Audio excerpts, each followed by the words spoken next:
Sebenarnya bahwa masa kampanye sudah tiba ya, melanjutkan dari masa sosialisasi ya, eee, apa yang akan kami kerjakan paslon, Prabowo Gibran ini adalah sebuah strategi memang ya. Dan, pada saat masa sosialisasi kami menggunakannya sebesar-besarnya memang untuk mensosialisasikan ya, memperkenalkan diri kepada masyarakat dan sambutannya memang luar biasa, gitu. Nah, terkait dengan masa kampanye memang kita tidak mau ngegas di awal. Itu adalah bagian dari strategi yang tidak bisa kami, umbar ya di muka publik strateginya apa, tujuannya apa, bit by bitnya bagaimana dan lain-lain. Jadi ya sudah, itu adalah bagian dari strategi, masa sosialisasi kita juga kerja kok gitu, maksudnya juga turun ke masyarakat dan lain-lain. Nanti masa kampanye akan ada saatnya kita juga akan berkampanye ya, tapi memang ini kan baru 3 hari gitu, jadi mungkin Mas Ciko tadi ngegodain aja.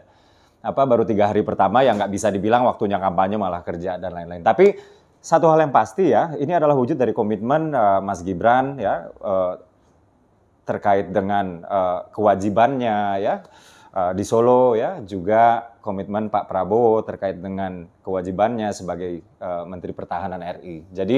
Jadi memang ya, apa namanya, ketika masa kampanye tiba dan sudah menjadi bagian dari strateginya untuk nggak ke lapangan, maka ya sudah bekerja saja melayani rakyat.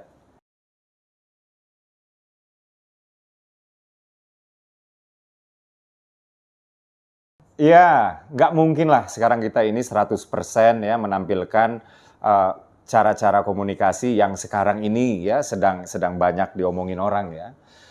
Tentu kayak begini loh, di dalam kita menyampaikan pesan ada yang namanya sensasi dan ada yang namanya esensi gitu. Esensi ini apabila tidak dibingkis dengan sensasi ya, maka orang nggak akan noleh karena terlalu membosankan gitu.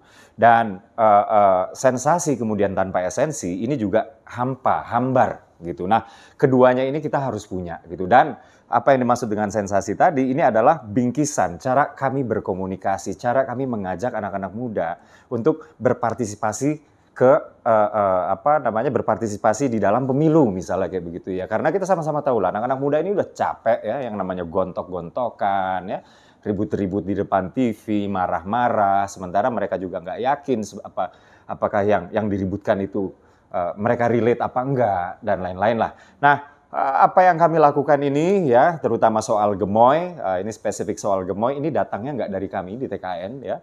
Ini datangnya dari, Gen Z sendiri ya, yang ketika jadi Pak Prabowo itu memang otentik suka joget-joget ya. Jadi, ketika, ada video Pak Prabowo yang sedang joget lalu dibilang, "Ih gemoy," gitu dan ini menjadi viral. Jadi istilah gemoy ini viralnya secara organik nggak dibuat-buat gitu.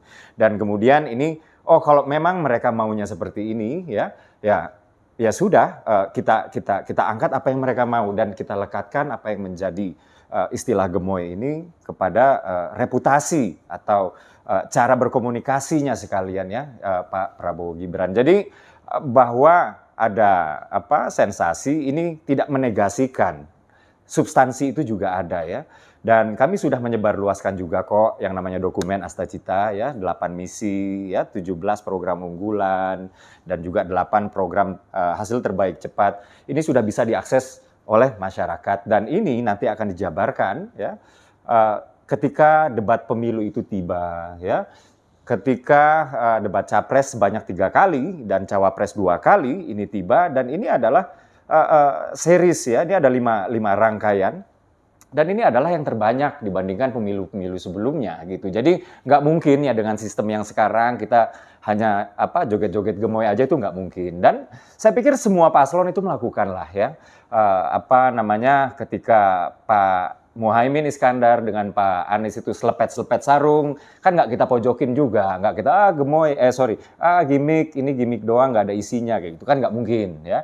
Atau ketika, Mas Ganjar, lari-lari, jogging-jogging ya, nah ini kan nggak kita pojokin juga gitu, ini hanya gimik aja, nggak ada isinya. Nah, semuanya kan melakukan itu, cuman kalau misalnya kami yang ternyata berhasil ya diomongin orang, kemudian berhasil menjadi asosiasi, politiknya, Prabowo Gibran, ya alhamdulillah gitu dan bahwa ada yang tetangga marah-marah ya sudahlah, ya mungkin karena mereka kurang berhasil kali ya. So, karena ini mungkin berhasilnya datangnya dari bawah. Jadi ya Yang jelas substansi nggak mungkin ditinggalkan. Tapi yang jelas kita harus membumi bahwa mengkomunikasikan sesuatu itu harus ada dua hal, esensi dan sensasi. Ya.